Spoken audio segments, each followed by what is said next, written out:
सिद्दीक के वालिद खासा बीमार रहने लगे थे।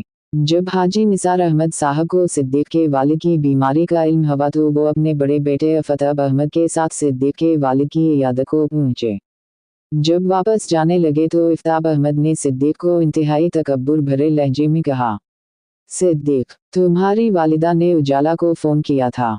इसके बाद तुम्हारी वालिदा मेरी छोटी बहन रोशनी के लिए तुम्हारा रिश्ता लेकर मेरे घर आई। मैंने इस फूट वाली बात को सामने रखते हुए तुम्हें रिश्ता देने से इनकार किया। सिद्दीक ने अफताब अहमद को समझाने की कोशिश की मगर वो अपनी अना में डटा रहा और कुछ भी समझे सुने बगैर वहां से चला गया। सिद्दीक के वालिद ने सेहतयाब होने के बाद हाजी निसार साहब के दूसरे बेटे महताब अहमद को बुलाकर सारा मामला समझाते हुए कहा, हमने उजाला को फ़ोन से इसलिए मना किया था क्योंकि हम नहीं चाहते थे कि उजाला पर सिद्दीक की वजह से कोई इल्ज़ाम लगे। मगर महताब अहमद ने सिद्दीक के वालिद के साथ हुई तमाम बातों को नज़रअंदाज कर दिया।